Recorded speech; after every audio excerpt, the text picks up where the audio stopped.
Bonsoir, bonjour. C'est RD Congo Basango Télévision. Comme toujours, avant de commencer notre émission, nous disons merci à Dieu. Nous disons merci à nos chers abonnés et téléspectateurs qui nous suivent partout dans le monde et en RDC. Bande Konanga, soyez les bienvenus. À la une, chers téléspectateurs, Bandeko émission Oyo, ils assurent rapport Oyo Bimaki, réaction ya RDC, débat Oyo Kakasomo sur Oyo Lekaki na kati rapport comme agression rwandaise et Salima Kamobele ya mabena mboka na biso. Alors, Kaikwamba na kati ya ONU, masole zotoka parce que trop c'est trop, alors bazopesa bango ba sanction ti malgré ba rapport ezobima ezopesa soni mawa na Nations Unies na b'impérialiste nyonso parce que fatia se alobaki interview moko oya kala totia na Congo News 24 azoloba na bango clairement était Rwanda au Salamakambabou, c'est la même chose qui s'est passée en Israël, na Palestine. Mais bino boke kuna, mais oyo bozo kokati, mais bozo pesa Rwanda sanctionné. Voilà ce qui se passe. Alors, ce rapport oyo, ministère des Affaires étrangères, non seulement ces rapports confirment les drames sécuritaires et humanitaires dans l'Est de la RDC, mais également valident les positions du gouvernement congolais sur l'implication directe du Rwanda dans la déstabilisation de la région, indique le communiqué. Donc, réaction à M. Pesaki Dandenga Kusanganati. Alors, Toyo Kananu, extrait où il y a débat, bon, auto avance. Je l'ai dit dans le sommaire, le gouvernement congolais exige des sanctions claires et des mesures immédiates contre le Rwanda, démontré comme auteur des violations du droit international et d'ingérence systématique dans les récents rapports du groupe d'experts des Nations Unies. Dans un communiqué de presse du 11 janvier 2025, le ministère des Affaires étrangères invite les membres du Conseil de paix et de sécurité de l'Union africaine, ainsi que les membres du Conseil de sécurité de l'ONU à prendre leurs responsabilités face à ces révélations accablantes. D'autres détails avec vous, Billy Yvon Lutumba. Dans son communiqué, le ministère des Affaires étrangères interpelle les partenaires, les alliés de la RDC, l'Union africaine ainsi que l'ONU, qu'il est impératif d'aller au-delà des simples déclarations et condamnations. Pour le ministère, laisser de tels actes impunis continuerait de porter gravement atteinte à la crédibilité des institutions internationales et au fondement même de l'ordre international basé sur le droit. Face à la persistance des violences graves telles que documentées dans le rapport, le ministère congolais des Affaires étrangères insiste que le moment est venu pour que tous les partenaires de la RDC montrent une détermination sans faille à l'encontre du Rwanda. Il rappelle que la restauration de la justice et la garantie d'une paix durable dans la région n'est pas seulement une obligation morale, mais un impératif pour la stabilité et la sécurité internationale. Ainsi donc, l'inaction face à des preuves aussi accablantes menacerait l'ensemble du système multilatéral et son rôle dans la préservation de la paix mondiale, poursuit-il. Par ailleurs, le gouvernement de la République démocratique du Congo se fait le devoir d'examiner scrupuleusement les allégations soulevées dans le rapport concernant certaines pratiques des FARDC pour identifier et corriger toute lacune éventuelle dans un souci de transparence, d'amélioration continue pour le respect des normes internationales. Merci Billy Yvon Lutumba pour ce résumé. Professeur Dadi Saleh, je rappelle que vous êtes docteur et spécialiste en développement pour les pays du Sud et enseignant dans plusieurs universités et instituts supérieurs de la RDC et d'Afrique. Un nouveau rapport du groupe d'experts de l'ONU a été publié la semaine passée. Dans ce rapport, ces experts révèlent l'implication de l'armée rwandaise aux côtés de la rébellion du M23 dans la déstabilisation et la conquête des territoires et localités dans la province du Nord Kivu. Et d'après ces experts onusiens, la conquête par les rebelles des nouveaux territoires n'aurait pas pu se faire sans l'aide de l'armée rwandaise qui a dirigé des opérations ciblées et disposé d'armes de haute technologie. Un nouveau rapport où le Rwanda est impliqué, ce n'est pas le premier rapport. Qu'est-ce que vous en pensez? Vous avez parcouru ce rapport. Comment vous l'analysez? Un rapport de plus. Je résume ça comme ça. Parce que nous avons déjà les rapports mapping qui restent dans des tiroirs aux Nations Unies. Je pense que Dr Mukwege en parle et tout le monde à longueur de journée. Nous avons déjà des rapports des Nations Unies dénonçant l'implication du Rwanda par rapport au pillage et par rapport aux militaires, même de photos, comment on appelle ça, satellites, etc. Je pense que ce rapport vient montrer quoi de plus? Rien de plus, excusez-moi un peu le mot, rien de plus à part corroborer ce que déjà les Nations Unies ont déjà dit, ce que la société civile congolaise a déjà dit, ce que le gouvernement a déjà dit, mais dit avec mollesse, je m'excuse, et c'est que effectivement tous les experts, n'est-ce pas, même l'ANER, a déjà dit. Ce qui fait que ce qui manque, c'est à quoi servent les rapports si les rapports ne peuvent pas aboutir à des décisions un peu courageuses. Je pense que les Nations Unies n'arrivent pas à prendre des décisions courageuses face à la situation. Ce qui semblerait confirmer, malheureusement, parce que c'est très grave, ce qui semblerait confirmer la thèse d'une complicité au niveau international contre la République démocratique du Congo. On se souviendra qu'au niveau du Parlement européen, plusieurs, effectivement, députés, européens l'ont déjà signalé à plusieurs reprises et démontré même le soutien direct de l'Union européenne, n'est-ce pas, au Rwanda, et qui aboutirait à ces massacres et ces soutiens, et même militaires d'une façon ou d'une autre, c'est-à-dire financés. Et les États-Unis ou bien les multinationaux, on n'en parle pas, parce que déjà Apple est déjà pointé du doigt par la République démocratique du Congo. Alors je pense que nous vivons un peu, pour être direct, une politique d'Autriche, et au niveau international, régional et surtout local. C'est là où ça me fait mal. Parce qu'avec notre philosophie Kujitegemea, Tomi Lukela, Tososangemo Situji Kebela, c'est la République démocratique du Congo le premier responsable. Il ne s'agit pas des Nations Unies les premiers responsables de cette situation.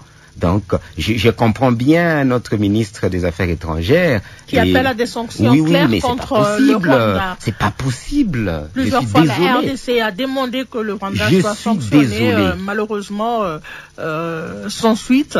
Mais bien sûr, je comprends la position et je ne dis pas qu'il ne faut pas le faire.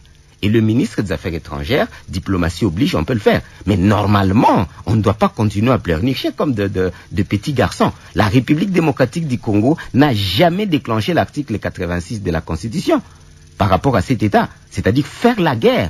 Parce que la République démocratique du Congo est en guerre. Et c'est déjà constitutionnel. Chaque nation, par rapport à tout ce qu'on a comme charte des Nations Unies, doit d'abord se défendre. Vous n'allez pas demander à Israël de continuer à pleurnicher, ni à l'Ukraine. La guerre, est-ce que ce n'est pas le dernier recours? Ne faut-il pas continuer avec la diplomatie, la Luanda? Je l'ai précisé depuis très longtemps. Mauvaise interprétation par rapport effectivement à un niveau du néocolonialisme. Vous me comprenez? Sinon, pourquoi ne pas faire la diplomatie avec la Russie comme dernier ressort? Pourquoi ne pas faire la diplomatie avec Gaza jusqu'éternellement? C'est pas possible. Seuls les Congolais ne comprennent rien et n'importe qui nous explique n'importe quoi. Il s'agit de ceci, madame. C'est que la diplomatie est un fait des rapports de force. Et quand on parle des rapports de force, il faut se constituer des rapports de force militaires, économiques, géostratégiques et culturels. C'est-à-dire effectivement qu'il n'y a pas de contradiction. On peut bien faire la démocratie qui est une des armes, mais il n'y a aucune diplomatie au monde qui peut interdire la guerre. La guerre, même dans la Bible, elle est autorisée. Je ne sais pas qui trompe la République démocratique du Congo et les leaders congolais qui ne veulent pas comprendre qu'effectivement que seul le rapport de force vous fait négocier. Vous ne pouvez pas négocier en position de faiblesse et penser que vous aurez gain de cause parce que ça n'existe nulle part. Il ne s'agit pas d'avoir raison. La diplomatie, c'est une notion hautement stratégique où c'est le plus fort, les gens qui peuvent influencer, qui ont raison. C'est pas celui qui a raison dans le sens des faits, n'est-ce pas? Non. Il n'y a aucune diplomatie au monde depuis les temps d'ailleurs de nos ancêtres où on a pensé que tu as raison, c'est ma maison, etc. Non. La conquête, c'est comme ça. on arrive à conquérir, vous serez en train de discuter, mais votre maison sera déjà prise. C'est ça la réalité. C'est là où je vous parle de la diplomatie naïve. Ça va. La diplomatie naïve qui ne comprend pas c'est quoi la diplomatie. Vous savez, quand on a un leadership un peu faible, globalement, ça va. Il ne s'agit pas seulement des politiciens. Il s'agit de tout le monde. Les églises, tout ce qui s'appelle leader. On devait se battre. Ça n'exclut pas. On est en train de se battre, ça va. Et on est en train de parler. Il n'y a pas d'exclusion, mais depuis très longtemps, j'entends des spécialistes en parler et les gouvernements en parler. Je dis, ok, peut-être que j'ai mal appris mes leçons, ça va, mais ce n'est pas comme ça. On doit se battre, vous ne vous battez pas, on vous écrase. Vous ne serez même pas éligible à une négociation sérieuse. Ce qui fait que vous comprenez que Luanda, d'ailleurs vous le savez mieux que moi, ben le Rwanda, qu'est-ce que le Rwanda a encore à faire avec Luanda? Il vient de le dire. Ça va. Qu'est-ce que le Rwanda a à faire avec Nairobi? Le Rwanda n'a rien à faire avec aucun accord qui se passe. Il viole des cessez-le-feu. Mais vous le savez, madame. Les Nations Unies le savent. Tout le monde le sait. Et il continue à violer et à violenter ce que vous appelez cessez-le-feu. Donc je pense effectivement que la naïveté diplomatique du leadership congolais, je suis désolé, je ne dis pas que les leaders sont naïfs, je n'injurie personne. Je parle d'une théorie du leadership naïf. Donc on ferme les yeux et on veut un peu se donner raison sur certains aspects. Non, si la République démocratique du Congo ne se prend pas en charge, il n'y a personne au monde qui va prendre en charge la République démocratique du Congo. Frédéric Amani, vous êtes chercheur associé en sciences politiques et relations internationales à l'université de Lubumbashi. Vous êtes également expert en questions de sécurité, défense et maintien de paix de l'Institut Thales d'Afrique basé à Dakar au Sénégal. Comment vous avez analysé ou vous analysez ce nouveau rapport du groupe d'experts de l'ONU qui confirme la présence du Rwanda ou de l'armée rwandaise aux côtés du M23. Bien, merci beaucoup de la parole accordée, surtout de m'avoir associé à ces débats démocratiques et républicains aussi à la fois. Alors, le rapport de l'ONU, moi je le considère comme du déjà entendu, dans la mesure où, excusez-moi, nous saluons le travail qui est en train d'être fait et par les partenaires de la RDC et par la RDC elle-même dans le cadre du rétablissement de la paix ou de la consolidation des efforts de la paix à l'Est et sur toute l'étendue du pays. Mais moi, je pense que ce rapport est venu dire ce qui a déjà été dit par l'ONU elle-même et par d'autres organisations œuvrant dans la région et même par le gouvernement congolais. Mais est-ce que faudrait-il se contenter du rapport qui vient de l'ONU qui montre clairement le soutien du Rwanda au M23? Et je persiste, madame, je signe et je persiste en tant que, excusez, avec beaucoup d'humilité, chercheur des questions de sécurité. Il n'y a pas seulement le Rwanda dans ses soutiens. L'Ouganda fait partie, bien que, je pèse bien mes mots, quand bien même le gouvernement congolais, d'une manière ou d'une autre, ne veut pas le dire peut-être à haute voix, mais l'Ouganda fait partie, n'est-ce pas, du soutien du M23. Alors, qu'est-ce qu'il faut par rapport à ces rapports? Moi, je pense que je vais me référer à Raymond Aron, qui parle des diplomates et des soldats, des entités ou des éléments qui interviennent, n'est-ce pas, dans le cadre des relations internationales. Je concède le point de vue du professeur Dadi Saleh, mais moi je pense que la guerre c'est une bonne chose, mais elle doit être bien préparée et il y a des préalables pour la RDC pour déclencher la guerre vis-à-vis du Rwanda. Sinon, on risque, excusez-moi, je pèse bien mes mots, on risque d'être dans un populisme de souhaiter la guerre aujourd'hui et dont on ne sait pas comment on va la terminer, sans mesurer aussi les conséquences collatérales de cette guerre. Moi, je pense aujourd'hui, avec ces rapports, ça donne davantage raison au gouvernement congolais, c'est-à-dire qui a toujours crié haut et fort le soutien du Rwanda et de l'Ouganda vis-à-vis du M23 qui déstabilise la région et la partie orientale. Il revient alors au gouvernement congolais, au travers les instances dirigeantes. J'ai fait ici allusion au ministère des Affaires étrangères, je fais allusion ici à la présidence, à la primature et au Parlement, de mettre en place alors une diplomatie efficace pour convaincre ses partenaires et ses alliés à les suivre. Vous savez, en relations internationales, l'État n'est pas seulement ce qu'il dit de lui-même.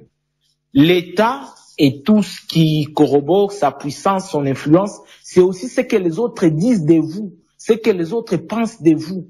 Or, je pense, ces institutions précitées peuvent amener les alliés de la RDC, ou si vous voulez bien, la communauté internationale, à avoir un autre regard, non seulement par rapport à la RDC, mais par rapport aussi à ce qui se passe à l'Est.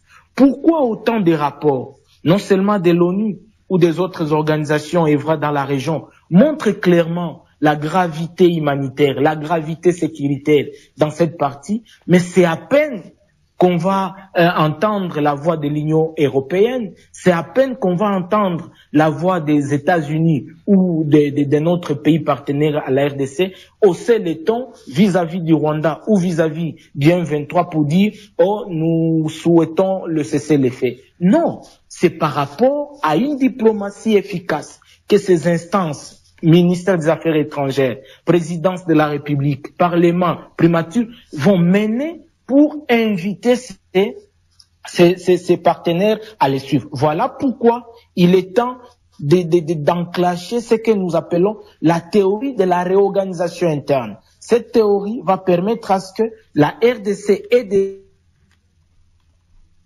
sur la scène internationale, parce qu'on a parlé des rapports de force. Alors, les armes venant de l'intérieur vont permettre à ce que la RDC sur la scène internationale ait suffisamment des rapports de force qui influencent les autres partenaires à suivre son point de vue, notamment les sanctions vis-à-vis du Rwanda, vis-à-vis de l'Ouganda, vis-à-vis de la rébellion, pour que la paix et la sécurité reviennent à l'Est, parce que les conseils de sécurité, comme l'organe chargé du maintien de la paix, chapitre 7, montre clairement que cette instance a le pouvoir de sanctions et de condamner lorsque l'agression est bel et bien montrée et que le cas du Rwanda ou de l'Ouganda est, n'est-ce pas, clair par rapport à cette situation à l'est de la RDC. Mais la grande question que les Congolais se posent, pourquoi ces deux pays ne sont pas sanctionnés alors que c'est prouvé noir sur blanc dans plusieurs rapports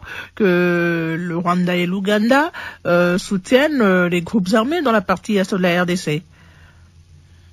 Ces pays ne sont pas sanctionnés, madame. C'est parce que, je l'ai dit, l'ONU a fait son travail d'enquête. Maintenant, il revient à la RDC de prendre le bras le corps ces dossiers, comme nous avons vu le point de presse de madame ministre des Affaires étrangères dire clairement. Alors, on ne doit pas se limiter seulement, excusez-moi, à ces déclarations ou à ce point de presse. Il faudrait maintenant que la diplomatie s'active sur ce point-là, inviter les partenaires de la RDC, inviter la communauté internationale à aller jusqu'au bout. C'est-à-dire, là, c'est à ce niveau que se joue la diplomatie de la RDC, de convaincre les partenaires, de convaincre la communauté internationale de la gravité humanitaire, de la gravité sécuritaire, des soutiens du Rwanda et de l'Ouganda pour qu'ils soient sanctionnés. Mais si on doit se contenter parce que l'ONU ou l'Union européenne ou une autre organisation a publié le rapport qui est, excusez-moi, qui est déjà connu,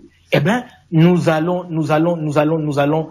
être des naïfs pour reprendre l'expression de prof Salé. Mais moi, je pense que la diplomatie à ce niveau doit s'activer pour amener la communauté internationale et surtout, voilà pourquoi il est temps ici de parler de cette diplomatie de contournement. C'est quoi cette diplomatie, Madame Kelly? C'est cette diplomatie où la RDC, au travers ces institutions ou ces instances dirigeantes, d'aller vers ce qu'on appelle l'ami de mon ennemi et mon allié. Tout à l'heure, on a parlé des processus de Luanda. Il y a des États qui sont en bonne relation avec le Rwanda, qui ne le sont pas avec la RDC. La RDC, dans sa diplomatie, doit intégrer ces États ou ces organisations pour que par ces organisations ou ces États, eh ben, ces États fassent pression au Rwanda et à l'Ouganda, mais aussi de l'autre côté, la RDC fasse pression à la communauté internationale pour que les sanctions C'est le cas de l'Union européenne ou de la communauté internationale vis-à-vis de la Russie. Et c'est vrai, nous décrions, on l'a toujours dit, nous décrions cette politique des deux poids, deux mesures face à l'Afrique ou face à l'Est.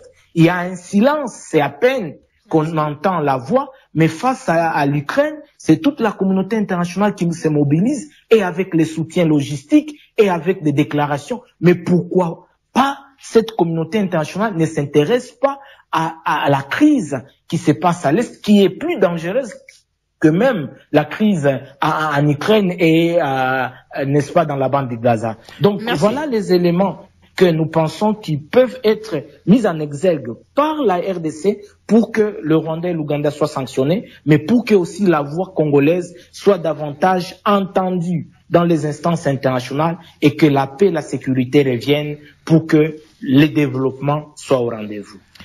Robert Baobien, qui nous suit depuis Bukavu au sud Kivu, il pense que si les Nations Unies veulent aider la RDC à venir à bout de la crise dans la partie est de la RDC, qu'elle ne se limite pas au rapport, qu'elle sanctionne l'Ouganda et le Rwanda, les semeurs de l'insécurité en RDC. Je sais bien qu'elles en sont capables. Merci à Monsieur Baloufou et Baloukou Biamungu qui nous suit depuis Goma au nord Kivu. Merci à Elias Lawamo qui nous suit depuis Djougou dans la province d'Elituri. Arthur Mukonkole depuis la province de Lomami dans la province de la province de Lomami dans la ville de Kabinda. Gabriel Banika depuis Tenke au Lualaba. Joseph Kongolo, bonsoir. Merci de nous avoir rejoints dans ce studio de Radio Kapi. Bonsoir madame, je voudrais en profiter, je m'excuse d'abord aux auditeurs pour ce petit retard. Je voudrais tout de suite saluer mon co-débatteur et tous les deux co-débatteurs ainsi que les auditeurs que nous suivent en ce moment. Merci Joseph Kongolo, meilleurs vœux. Merci. Alors, vous avez lu le dernier rapport du groupe d'experts de l'ONU sur l'implication directe du Rwanda dans la déstabilisation ou aux côtés du M23 dans la partie est de la RDC. Le gouvernement congolais a réagi à ce rapport et demande des sanctions directes contre des sanctions claires directes contre le Rwanda. Vous venez d'arriver, je ne sais pas si vous avez suivi le professeur Dadi Saleh, lui qui estime que c'est vrai qu'à côté de la négociation, il faut déclarer la guerre, il faut aller en guerre, chose que ne soutient pas Frédéric Amani, que vous avez suivi tout à l'heure. Vous, quel est votre point de vue par rapport à cette situation? D'abord, je voudrais dire que l'ONU aujourd'hui, qui est l'instrument de régulation de paix mondiale, est en décadence. Nous sommes à la fin d'un ordre mondial. C'est lui instauré par la fin de la Deuxième Guerre mondiale 1948. Aujourd'hui, cet ordre est en décadence, n'est-ce pas, très avancé, ce qui fait que la plupart des résolutions que l'ONU prend ne se réalisent pas, ne s'exécutent pas. Et quand vous prenez l'Israël, vous allez voir que sur 100% des résolutions qui ont été prises par l'ONU, ces résolutions ne sont pas exécutées. De la même manière que toutes les résolutions qu'on prend sur la RDC et tout ça, ce sont des résolutions qui ont un écho qui ne portent pas. Et c'est justement le cas aussi. C'est pourquoi je suis en train de dire que toutes les résolutions, tous les rapports que l'ONU est en train de faire sont destinés au Conseil de sécurité. Ça veut dire le Conseil de sécurité est un instrument d'appréciation de terrain, sont ces rapports. Alors en réalité, ces rapports sont destinés au Conseil de sécurité. Et c'est le Conseil de sécurité qui n'a plus de doute à faire pour pouvoir prendre des résolutions. Donc il ne revient plus à la République démocratique du Congo aujourd'hui d'aller convaincre qui que ce soit, mais c'est plutôt le Conseil de sécurité qui a institué une commission, n'est-ce pas, de l'ONU, qui a fait le rapport et qui lui a dit que voilà, effectivement, il est établi que le Rwanda est en train d'agresser la République démocratique du Congo. C'est pas le premier rapport, les autres l'ont dit. Je crois que c'est au Conseil de sécurité aujourd'hui doivent prendre des sanctions sans que la République démocratique du Congo fasse une autre diplomatie pour convaincre ses membres du Conseil de sécurité. Mais la question, c'est pourquoi on ne prend pas, on ne sanctionne pas ces pays, justement. Après plusieurs rapports des experts du groupe d'experts de l'ONU qui impliquent le Rwanda et même l'Ouganda dans la déstabilisation dans la partie est de la RDC. Pourquoi l'ordre mondial lui-même, n'est-ce pas, qui est chargé d'instaurer la paix dans le monde après la Deuxième Guerre mondiale. Pourquoi cet ordre mondial est en décadence? Simplement parce qu'elle a été instrumentalisée par certaines puissances comme étant le bras de ces puissances. Ok? C'est justement la raison pour laquelle, aujourd'hui, l'agression de la République démocratique du Congo n'est pas une simple agression parce qu'elle a des racines longues. Voyez-vous? Ce sont ces bras qu'on appelle les multinationales aujourd'hui, qui constituent la matrice de l'économie mondiale et américaine en particulier, qui sont à la base, n'est-ce pas, de cette guerre. Ce qui fait que, comme la puissance internationale qui sont les États-Unis aujourd'hui, c'est d'elles, c'est d'eux que proviennent toutes ces entreprises qui exploitent les minéraux. Voilà pourquoi il y a une résistance sur la prise des décisions, sur la prise des sanctions par la République démocratique du Congo. Donc c'est pourquoi j'ai dit c'est une instrumentalisation de toutes ces des grandes puissances, n'est-ce pas, qui contrôlent aujourd'hui l'ONU, qui fait en sorte qu'il n'y ait pas des sanctions pour des cas avérés, voyez-vous. Donc la guerre à l'est, c'est pas une simple guerre du Rwanda contre la République démocratique du Congo, c'est la guerre des multinationales contre la République démocratique, qui pille la République démocratique du Congo pour l'intérêt des puissances, voyez-vous. Et cela, comme les puissances en question, ce sont ceux-là qui contrôlent, n'est-ce pas, l'ONU, voilà pourquoi on traîne les pas pour pouvoir prendre les sanctions qu'il faut à l'endroit du Rwanda.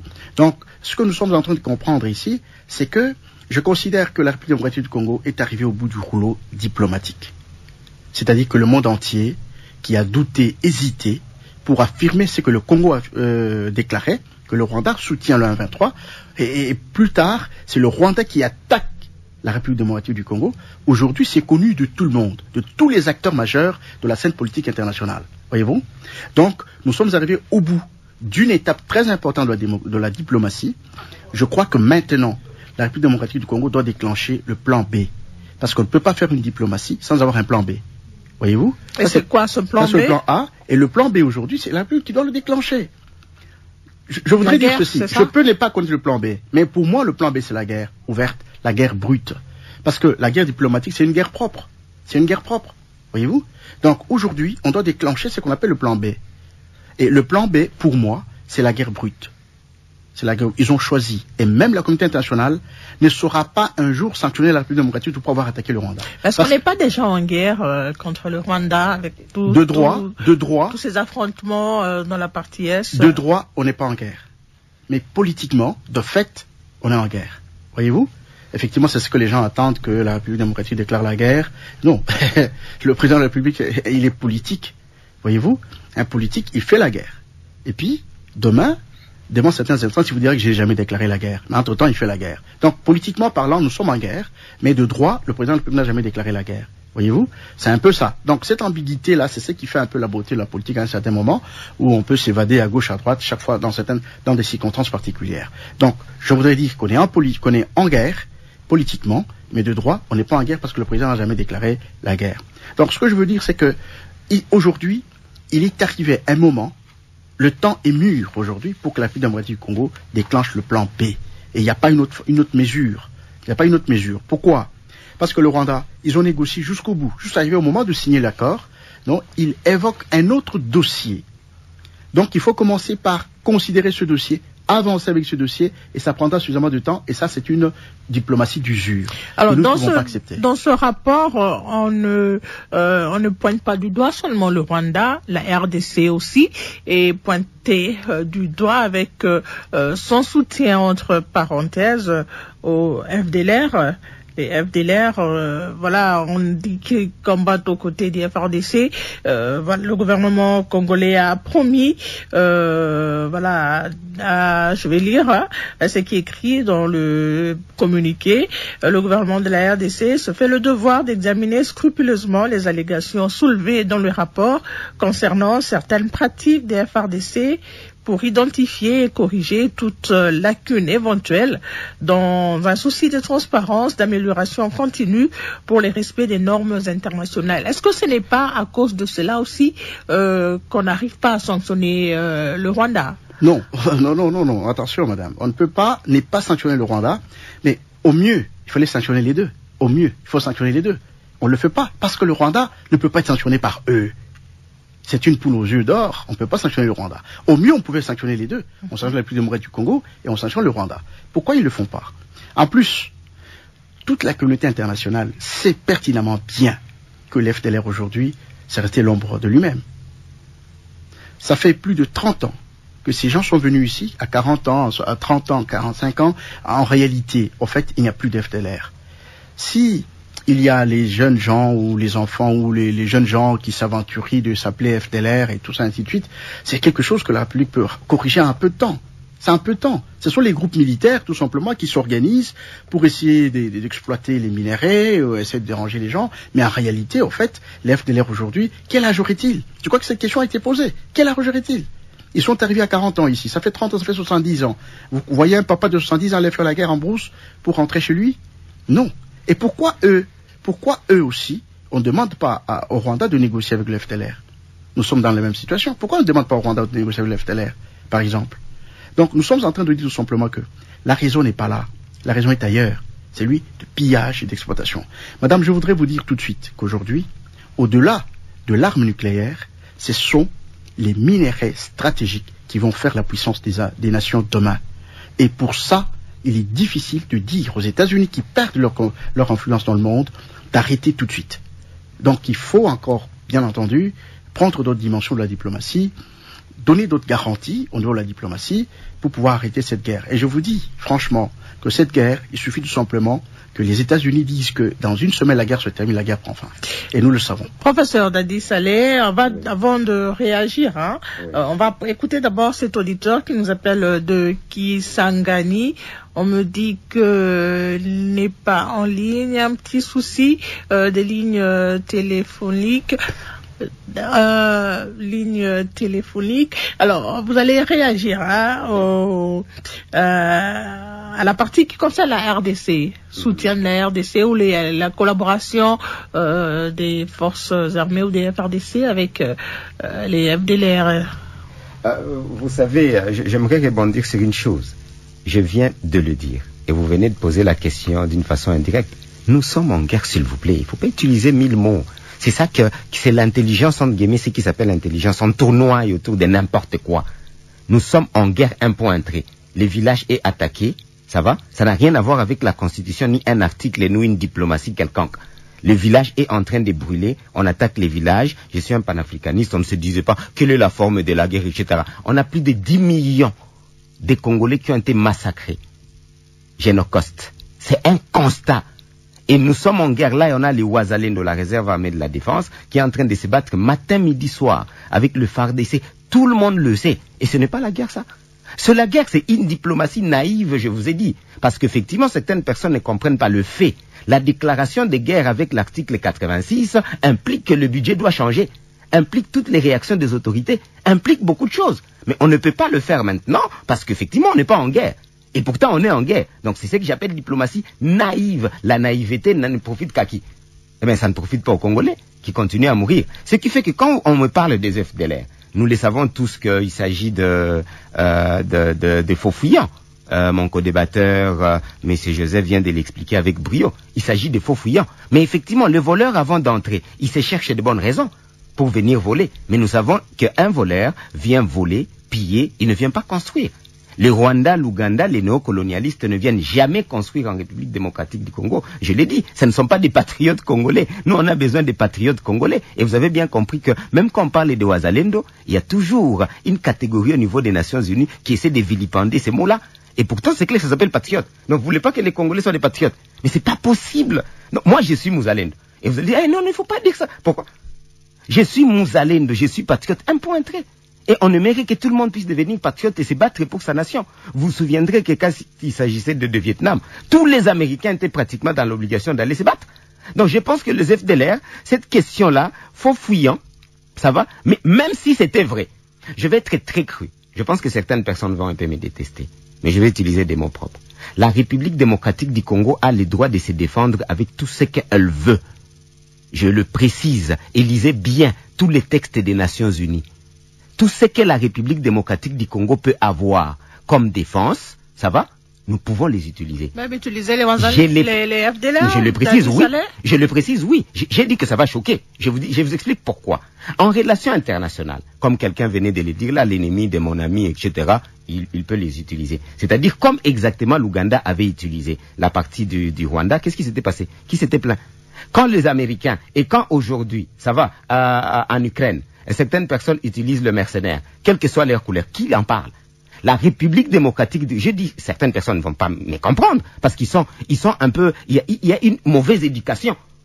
La maison est en train de brûler. Vous me dites que quelqu'un qui veut vouloir que je puisse éteindre ma maison, c'est lui la personne mauvaise. Mais justement, ça sera une occasion, vous donnerez l'occasion au Rwanda de dire voilà, on a accusé la RDC d'héberger les FDLR, voilà, qui combattent, qui collaborent avec ces FDLR pour déstabiliser les institutions. Je suis désolé, mauvaise, encore une fois, compréhension. La faiblesse du leadership congolais, on ne comprend rien. Ça n'a rien à voir avec les FDLR. Que les FDLR soient là ou pas, les Rwandais aient décidé à balkaniser la République démocratique du Congo. Les néocolonialistes, que les FDLR soient là ou pas, les néocolonialistes sont décidés à balkaniser, à piller les ressources. Et ce n'est pas vous informer. Nous le disons depuis combien d'années? Il y a des gens qui sont à Rutshuru d'être installés. D'autres pays en République démocratique du Congo. Le président vient de les confirmer. Je suis à la radio quand même au Capi, n'est-ce pas? Donc je dis avec vérité. Le président vient à peine de confirmer, ça fait plus de 10 ans, nous le disons. Où est-ce que nous sommes là? Les FDLR, c'est quoi?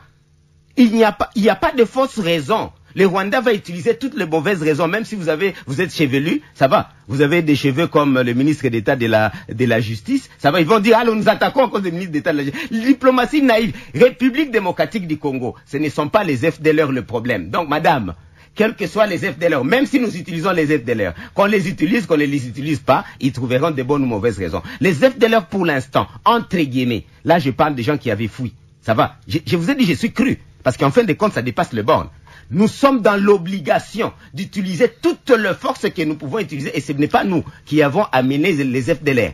Vous avez compris? C'est les Nations Unies.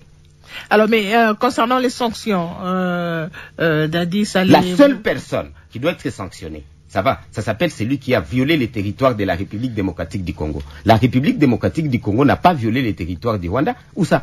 Donc, c'est-à-dire, effectivement, si vous voulez parler des sanctions, ça va, ça s'appelle encore faux fuyant. Les 10 millions de Congolais qui sont décédés. La République démocratique du Congo essaie de se défendre. Mais pourquoi c'est le gouvernement congolais qui demande à ce que qu'on puisse sanctionner le Rwanda? Je répète. Appelle à des sanctions claires. Je répète. Contre le Rwanda. Très brièvement. Brièvement, mon co-débatteur vient de le dire. Il s'agit des Nations Unies, ils ont leur ligne de conduite. Ça, c'est les Nations Unies avec les Américains. Mais nous ne dépendons pas 100% des Nations Unies. Je vous informe encore une fois. Je vous informe, madame. J'informe à tout le monde que la République démocratique du Congo, c'est un pays indépendant.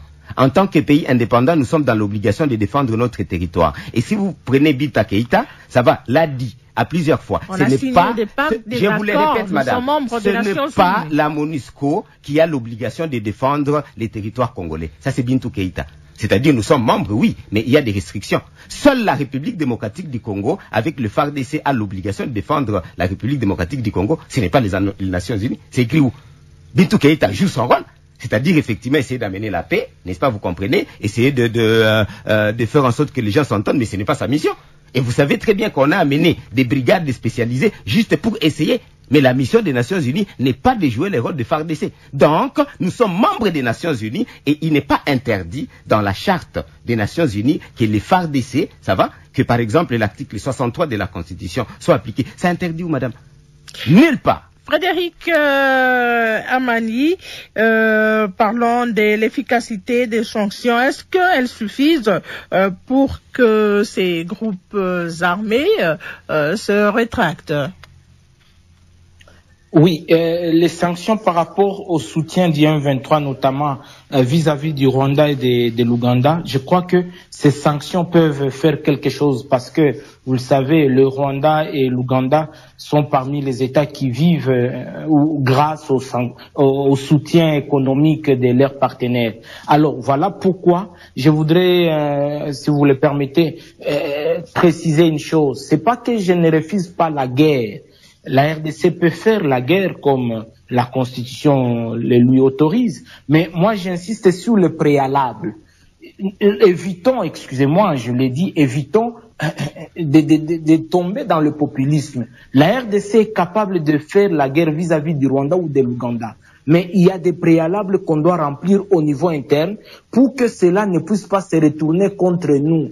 À quoi bon de faire la guerre pour faire plaisir peut-être à une frange de la population, mais dont on ne sera pas à mesure de gagner dans peu de temps. Et surtout que n'oublions pas que la guerre a des conséquences collatérales. La guerre en Ukraine en est un exemple. On a commencé, on ne pensait pas qu'on devrait faire 2 ans. Alors, je suis pour la guerre ou la diplomatie pourvu que l'Est de la RDC soit en paix et que la RDC en général soit pacifiée. Je suis pour tous ces moyens. Et vous le savez, en diplomatie, on peut se servir des moyens politiques, des moyens militaires, des moyens diplomatiques. Mais faudrait-il, j'insiste là bien, faudrait-il savoir bien les manipuler? On peut utiliser les moyens diplomatiques et aboutir à des résultats escomptés, tout comme on peut utiliser les moyens militaires et aboutir à des moyens et à des résultats escomptés. Mais en ce 21e siècle, rares sont des conflits qui sont terminés par la voie militaire. C'est par des voies politiques, par des voies diplomatiques, mais il faut que les acteurs soient en mesure de bien les utiliser pour que ça apporte des résultats. Alors, les sanctions vis-à-vis du Rwanda et vis-à-vis de l'Ouganda peuvent permettre à ce que la paix revienne parce que ces États vivent des soutiens qui viennent de leurs partenaires. Au-delà de ces sanctions, je pense que aujourd'hui, il y a lieu d'insister sur le fait que la RDC doit redéfinir ses partenariats stratégiques avec ses alliés. Parce que lorsque vous avez des alliés ou des partenaires qui, d'une manière ou d'une autre, n'apportent pas grand-chose, c'est aussi ça la raison de la coopération. On unit les efforts pour des causes communes, pour des défis communs. Eh bien, puisque la guerre en RDC intéresse directement ou indirectement les alliés de la RDC, il y a la question d'investissement. Il est difficile que les investisseurs viennent en RDC alors que la guerre est là. Oh, la RDC peut se servir de cette question militaire ou de cette question sécuritaire pour brandir vis-à-vis de ses partenaires qui veulent venir investir, de s'activer. On a parlé de diplomatie des couloirs, de diplomatie des contournements. Ça entre en ligne de compte pour que la paix et la sécurité reviennent. Mais j'insiste sur le fait que tous ces moyens doivent être bien utilisés pour des résultats escomptés et aussi la dynamique interne a aussi un grand rôle à jouer pour la question qui se passe à l'Est. Lorsque je parle de la dynamique interne, je parle de l'unité, de la cohésion, n'est-ce pas, aussi des efforts, des personnalités qui ont rang, ce qu'on appelle en relation internationale, des personnalités qui ont rang d'acteurs, qui peuvent aussi appuyer les efforts du gouvernement congolais pour faire entendre la voix congolaise dans les instances internationales afin que la paix et la sécurité reviennent à l'est de la RDC. Plus de 2 décennies, je crois que et la communauté internationale et les organisations auxquelles la RDC appartient devraient se poser autant de questions, bien que la réalité des relations internationales reste la réalité des intérêts. Il y a des multinationales, comme le prof Saleh l'a dit, il y a des multinationales et d'autres États qui profitent de cette situation pour tirer profit, mais il faut que la RDC redéfinisse cette logique en apportant du tonus dans ses relations pour que, n'est-ce pas, la balle soit dans son camp. Alors, vous êtes très très nombreux, auditeurs de Radio Okapi, à réagir au thème de ce soir. Yves Laurent Mwamba, qui nous suit depuis Kinshasa. La paix et la sécurité revient à l'État conformément à ses missions régaliennes. Ne nous contentons pas de ce rapport. Assumons-nous et défendons notre patrie à vie ou à mort. La paix ne se négocie pas ni ne se soustrait pas.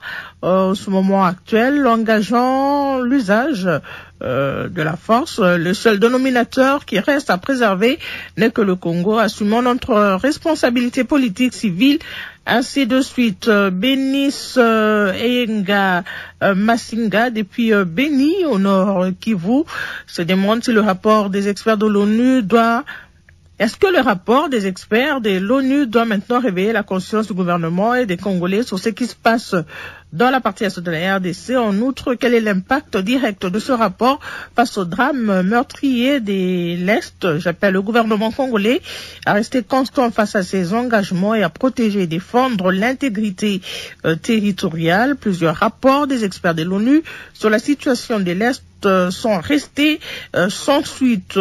Combien de fois le gouvernement congolais a appelé à des sanctions contre le Rwanda? A-t-il eu gain de cause? Méfiez-vous de ce rapport. Voilà, c'est Bénis Masinga qui nous a écrit depuis Béni au Nord Kivu. On est presque à la fin de notre émission. Joseph Kongolo, je vais vous donner la parole pour conclure. Je voudrais dire que la guerre, sauf in extremis, n'est jamais un moyen recommandable pour résoudre un problème social. Pourquoi? Parce que les tissus sociaux sont très fragiles et quand vous les recommandez, vous fragilisez la société. Regardez, la guerre se passe en République démocratique du Congo et pas au Rwanda. Voyez-vous? Donc, pour toutes ces considérations, nous avons droit de réfléchir en profondeur pour faire en sorte que la guerre soit la décision finale, in extremis. Là, c'est possible. Deuxièmement, il faut une mobilisation interne. L'unité, on ne l'aura jamais dans un pays démocratique. On n'a pas besoin d'une unité. On a besoin d'une mobilisation autour des objectifs précis. Parce que chacun a une vision. Il est social-démocrate, l'autre est libéral.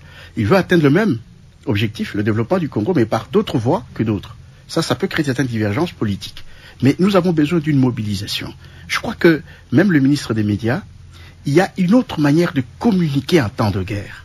Sur les médias publics. Il y a une autre manière de communiquer en temps de guerre. C'est vrai, la redevabilité est bonne, mais il y a une autre. Il faut qu'il y ait une permanence, une conscience collective que nous sommes en guerre. Une mobilisation permanente. Et il y a autre chose à faire par rapport à ce qu'il fait. C'est déjà bon.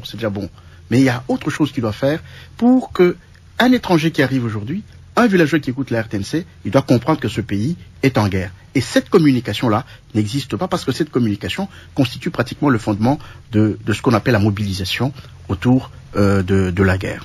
Je voudrais répondre encore aux profs. La guerre dans des pays civilisés, elle est codifiée.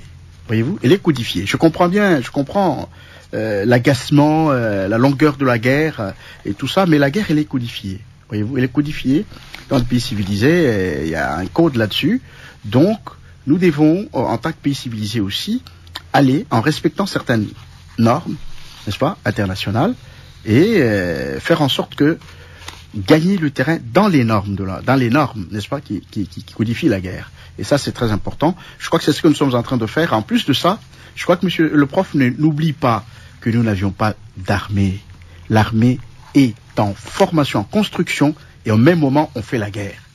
Et ces deux tâches concomitantes pendant la guerre, ça n'a jamais été une mince affaire. Donc il faut qu'on ait ça en esprit, que nous sommes en train de reconstruire l'armée et en même temps nous faisons la guerre. Donc il faut prendre tous ces éléments et construire une politique, n'est-ce pas, qui soit minimaliste. Je crois, voilà à peu près ce que je voulais dire à propos de comme conclusion dans ce que j'avais à dire. Merci Joseph Kongolo. Franck Bilali depuis Kisangani dans la province de la Chopo. Il est grand temps que notre pays s'assume comme un État.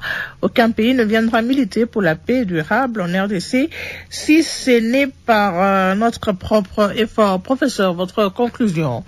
Soyez conscient. Oui, je demande au gouvernement congolais de ne plus pleurnicher. Les Nations Unies jouent leur rôle, bien ou mauvais. Mais pour l'instant, il faudra un budget, une loi financière de guerre 2025, ce qui fait que je demande au président de la République de convoquer ça rapidement. Je demande qu'il y ait une économie de guerre, qu'on a demandé depuis très longtemps. Je demande effectivement qu'il y ait des investissements de guerre et une culture et information de guerre. Nous sommes en guerre. Ceux qui pensent qu'on n'est pas en guerre, quand on te tape dessus, ça ne veut pas dire que tu as tout le temps pour aller encore te préparer, que tu vas faire des entraînements. On est en train de nous taper dessus. Il n'y a pas le temps pour aller se préparer. Learning by doing, on se préparera en se battant. Professeur Dadi Saleh, Frédéric Amali.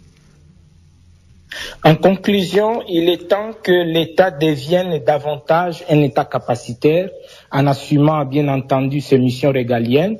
Mais un autre élément, il est temps que l'État congolais, face à ce qui se passe à l'Est, n'est-ce pas, puisse redéfinir ses relations stratégiques avec ses alliés pour avoir un soutien tous azimuts afin d'être maître de son destin sécuritaire. Et enfin, je parle de la cohésion ou de la mobilisation collective au niveau interne afin aussi d'apporter un soutien moral ou psychologique face aux voyants, n'est-ce pas, soldats qui mènent des combats au champ de bataille.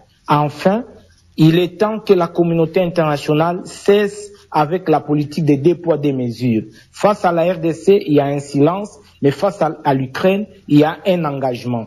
Et il est temps enfin que, plus de 2 décennies, on a besoin de la paix et de la sécurité à l'est de la RDC, et cela passe par une réorganisation interne pour que la paix et la sécurité reviennent. Alors, bandeko boyoki, donc so landi me bango sa débat lui biso, mon gouvernement zalaki naïf, mais les langage, mais ezaki naïveté. Parce que tous les Kolanda, comme nous sommes américains ensemble, c'est possible mais le Kola tous naïf alors qu'ils ont bon motif. Et maintenant, ma compagnie comme Kende, n'dengue ma kamozo bouger, et maintenant va comme un problème parce que biso tout yo camion de sûreté. Et comme étant biso récupéré, on va quand biso bunda jusqu'à dernier soldat et yindakaka. Parce que nous avons les droits, yakozua. Armée Moussousou, un pays où a pour bisou Tobunda. Parce que Oezo Salama pour le moment, ils ont pesa pena qui to côté. On en a marre. Mais, Batoyo, Bandeko, ils ont ça là. Parce que, gouvernement na bisou, il faut tout mettre en charge pour le moment. Bazonga souci mati. Na débat nous avons critiqué Bakonzi et tout ça, mais mon Bakonzi a raison, mais tous ont simati. Ndenge tous ont payé sa moto mikolo na Nord Kivu. Farde ça continue ko beta bango biloko, peto gagner ba territoire nyos. Parce que c'est ba gêne bango. Ba gagner ba territoire nyos et tout ça, bisote yo surtout kabui et comme trop tard. Non. Et quoi ça la boîte? Baluka armée na bango et pas bakeno luka bango ba dirige ka Nord Kivu ba oblige ka batu oh mais bazoba na bino comment alors ba konti pe ba yo comprendre que en tout cas ça bon alors to la ni débat ba critiquer ça mais le comme so c'est pelité yo le commenter alors bana mboka c'est à ce point comment clôturer mission na biso bon continuer ko s'abonner au revoir à la prochaine.